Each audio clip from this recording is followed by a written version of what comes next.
You would notice if something was off about Mom, wouldn't you? Huh? You, who does nothing, shouldn't interfere.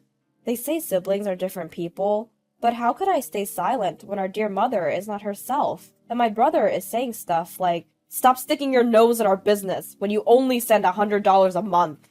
Families come in all shapes and sizes. In my case, it just so happened that our father wasn't around. I don't remember my father because he died in an accident shortly after I was born. And my mother, who continued to love my father, never remarried and raised my brother and me on her own. She must have faced a mountain of hardships, yet she never let us see any of it, always greeting us with a smile. Now, as an adult, I want to do everything I can to repay her kindness. My name is Lisa. I'm a 43-year-old working mom with a high school-aged son. My brother Mike is 45. He's married, but they don't have children. Our mother, now past 70, has long since retired and is living on her pension. I was worried about my mother, but I felt relieved knowing that she was living with Mike and his wife. We can only visit during the Christmas holidays, but they seem to be getting along well, and my mother appeared to be having a peaceful retirement. But recently, I've started to worry. Due to the societal circumstances these past few years, I couldn't visit her as often. Sometimes we video chat online, but I've noticed that she seems to lack energy. She's already quite old, and I think she should go for a checkup, but she hasn't been too eager. So I decided to call Mike. Mike and his wife don't have any children, and his wife is a homemaker. I don't want to impose on them, but I thought I would ask if they could take Mom for a checkup. "Hi, Mike. It's been a while. I wanted to talk about Mom." "I'm busy right now. Let's talk later." And he hung up. So I tried calling again during the weekend. "Hey, Mike. Do you have time to talk? I'm concerned about Mom. I have a terrible headache. Let's talk some other time." He hung up again. If I send a text, it's just read and ignored. If this keeps happening, even I will lose my patience. If he's busy or not feeling well, he could call back when he's free, right? If he doesn't like calls, he could at least reply to texts. Well, I can't be too demanding, because they are the ones taking care of our mom. Yes, I can't be there to take care of her myself, but at least I'm sending money. I've been sending $2,000 from my salary every month to Mom. I've never reported this to my brother Mike, although I can't imagine he doesn't know. Maybe I should take the time to have a thorough conversation with Mike. One day, while mulling over these thoughts, I got a phone call. Wait, it's from my sister-in-law. That's rare. Mike's wife, Brenda, is the same age as him, and she's a full-time homemaker. We don't really mesh well in conversation, so we can't exactly say we're close. Not that we're on bad terms, but we rarely contact each other. If there's anything to discuss, it's always through Mike. I tilted my head in confusion as I answered the call from Brenda. Lisa? What's the deal with this month's money transfer?" This was the first thing out of her mouth. I remembered it was annoying dealing with her, but her words reminded me. I had passed the usual date for the money transfer, so Mike and Brenda were aware of my contribution after all, I thought. At the same time, I couldn't help but wonder if Brenda was the one managing it. "I'm sorry, I've been so busy, I completely forgot. I'll make sure to transfer it by this weekend." "You can transfer money online these days. We're taking care of your mother, you know. Don't tell me you think this is a free volunteer gig." "I don't think of it like that. I'm always grateful to Mike and you, Brenda." "Really? Just because I'm a housewife, it's like you've pushed all the responsibility of taking care of the mother onto me. You two siblings are terrible." Her words were harsh, but I couldn't argue. It seems Mike really is busy. But from Brenda's point of view, it's all complaints because she's left to handle everything at home. And I, being so far away, am neglecting my responsibilities towards our mother.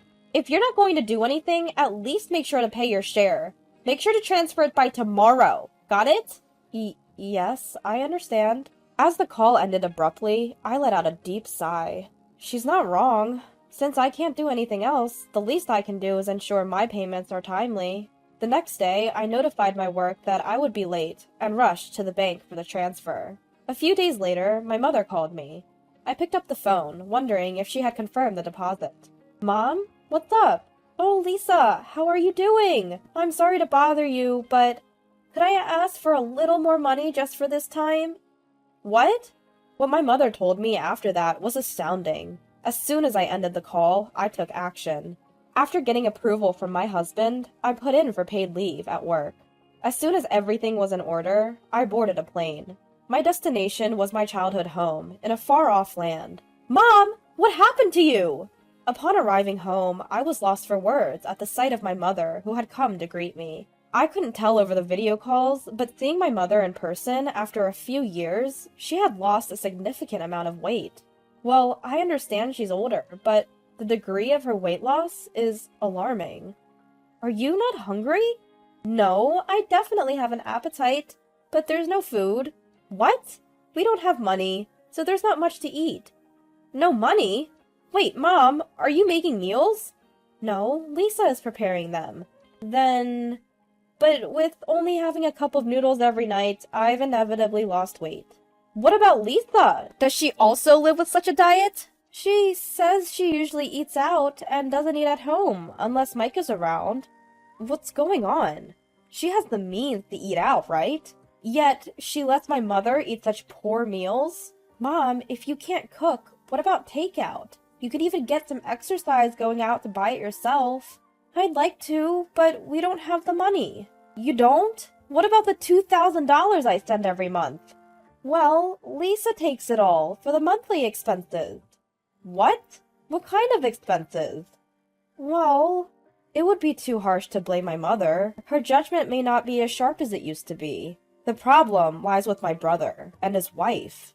What on earth are they doing? I decided to wait for my brother and his wife to come home and have a discussion.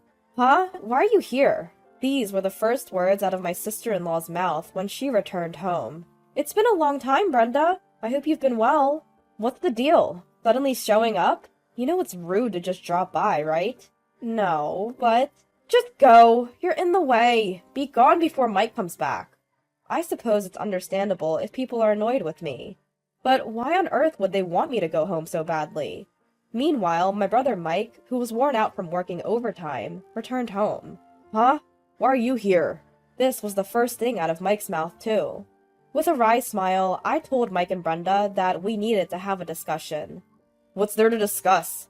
It's about Mom, Mike. How much do you know? Mom? What's up with Mom? Well, Mom has been eating just a cup of noodles every night. Achoo! Did you know she wasn't eating anything else? Huh? What are you saying? I mean, Mom's only eating... Achoo! Noodles. Achoo! Brenda, you're being quite loud. What's with her, interrupting me with a sneeze every time I speak? And what's with those sneezes? Who does she think she is? Brenda, unflustered, looked away, ignoring my glare. I'm saying she's lost too much weight. Have you even been talking to Mom? Do you think I have any time between all this overtime work I've been doing during this recession? Brenda has been taking care of Mom instead of me. You do nothing, so don't butt in. But I can't keep quiet under these circumstances. I may not be able to look after her, but I'm sending money, aren't I? What happened to that money? You call that money? Don't act so high and mighty over a mere $100. The moment Mike said that, the room fell into silence. What? I let out a small, surprised sound. If it were true that I was only sending $100, Mike's words would be entirely justified. However, that's not the case. What are you talking about? I've been transferring $2,000 every month.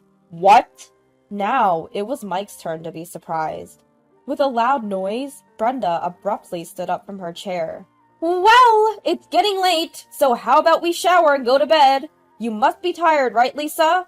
You're disturbing the peace of the family. Go home, go home. But Mike intervened. Hold on. Brenda, where did you put Mom's bank book? I don't know. You did ask me to deposit money as soon as possible, didn't you? Don't spout nonsense, Lisa. Brenda, standing her ground against my mom and me, let out a small gasp when Mike called her name in a low voice.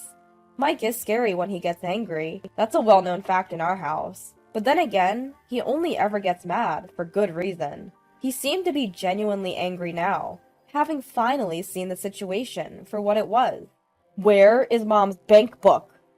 Where is it? Wait, here it is. As Mike roared with anger, Brenda hurriedly brought out Mom's bank book. Seeing it, Mike was left speechless. Damn, she's been withdrawing $2,000 every month for years. Mike, you really didn't know? Yeah, Brenda told me she was only taking out $100 every month, and I believed her. What a mess. Such a misunderstanding. But the real problem is the person who caused this misunderstanding. Brenda, what did you do with the $1,900 from the money Lisa sends Mom after deducting the $100? It has just gone missing. What can you do about it? How does it just disappear? That's ridiculous. Well, it vanishes quickly if you gamble. There's nothing odd about that. What did you just say? Gamble? Uh-oh. I mean, shake it off like you're cold and money will... What the heck are you saying? Lisa mentioned earlier that Mom only has a cup of noodles every day. So were you going to the casino during the day? Sometimes. How often is sometimes? I go to the casino from Monday to Friday and buy tickets online on weekends. That's every damn day! I'm astounded. No wonder the money we sent her disappears in a flash. In fact, she might have used up all the money Mike earned, excluding utilities and other necessary expenses. It turns out she didn't just squander Mike's earnings and my contributions, but even that surfaced. After hastily summoning Brenda's parents, a unanimous decision was made to divorce, excluding Brenda.